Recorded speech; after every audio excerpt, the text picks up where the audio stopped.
Well, given the shock result for Labor in last week's Nielsen poll, showing it poised to lose the election, a lot of people are sweating on tomorrow's poll in the Fairfax Press.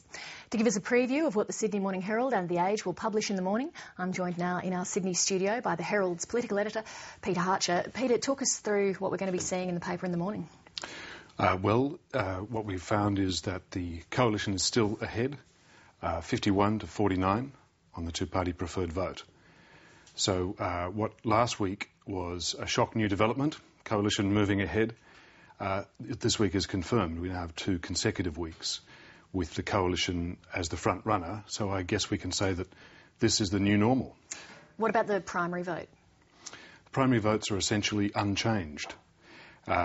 Essentially what's happened is that in the second week of the campaign, there was a huge movement, and what we initially supposed to be just a great deal of volatility in a campaign where effectively you have no incumbent, because Gillard can't really be said to have been an entrenched Prime Minister, so you have 2 challengers essentially and no incumbent. Turns out not to have been huge volatility continuing through the campaign, turns out to have been a realignment. Turns out that a lot of voters shifted in the second week. They shifted away from Labor. Labor's primary vote last week fell by 6 percentage points and has stayed down.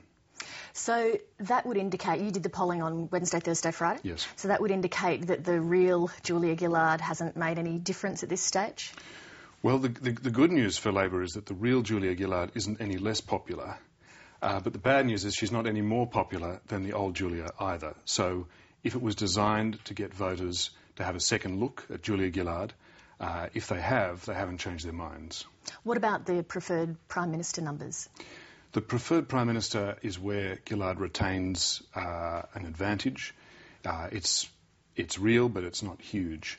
But that's about the only area where she does.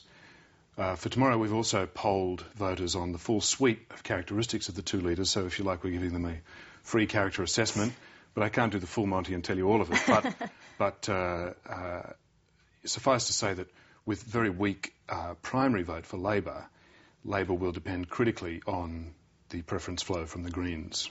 So talk us through that a little bit more. How is that going to be critical? How will that play out? Well, at the moment, the Greens are polling very well historically. In the Nielsen poll tomorrow, it's 13%. And the pollster has assumed that those Greens preferences will flow through to Labor in the same proportion they did at the last election, and that was a record high of 80% flowed through to Labor. Now, if that happens, it still only gets Labor to 49% in the two-party preferred, essentially a deadlocked outcome where the outcome of the election will go state by state and seat by seat. But if Greens preferences don't flow through at that record sort of high tide mark of last time, then it puts Labor even further behind. If you assume, for example, that instead of 80% of the Greens preferences flowing to Labor, only 70 do, then Labor loses another percentage point of its two-party preferred share. So it would be, the Liberals would get 52 versus Labor's 48, for example. So the way things currently stand 2 weeks out, it's Tony Abbott's to lose. It's Tony Abbott's to lose. I should add that all the telephone polls in recent days, this week, have found the outcome 50-50. The Nielsen poll is the only poll that has the coalition with an advantage, so a slight advantage, but it is now 2 weeks running. Kevin Rudd's due to make his first appearance with Julia Gillard on the campaign on Sunday. How do you think his arrival in the campaign will affect the dynamics? Well, I guess one of the biggest problems Labor has had so far is that Kevin Rudd has been too much in evidence in the campaign, even when he hasn't been physically in evidence. He's thrown too much of a shadow over the campaign. The difference now is that instead of a dark, suspected, bitter troublemaker shadow, it now becomes an exuberant, positive, energetic shadow.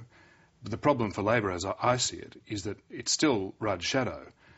This is the man that had to be overthrown because he'd taken the government in the wrong direction. Now that same man is being brought back to help the party. What is this telling us? Is this an admission that the first decision was wrong and the second is right? It just seems to me that there is too much incoherence in the Labor message and too much distraction. It would have seemed to me that the best way to use Rudd would be to have him maybe doing a couple of quiet, unheralded appearances in a couple of Queensland marginals to show that he's on the team, rather than to have this high-profile focus on him continuing. Malcolm Fraser said today that he felt that the coalition was not ready to govern again yet. What's your assessment of that?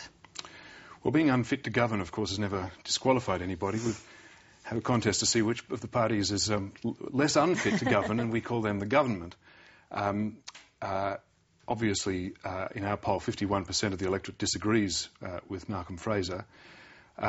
Interestingly enough, though, the task of what is required of a government, I interviewed Tony Abbott today, and he had quite an interesting view, which was that he thought the Australian electorate's view was that the status quo ante under the Howard government was actually pretty good, and that only some marginal changes were required, like getting rid of John Howard, and that all the other things that Labor had assumed were in fact wrong, implying from Tony Abbott that he thinks a minimalist approach to governing Australia is required.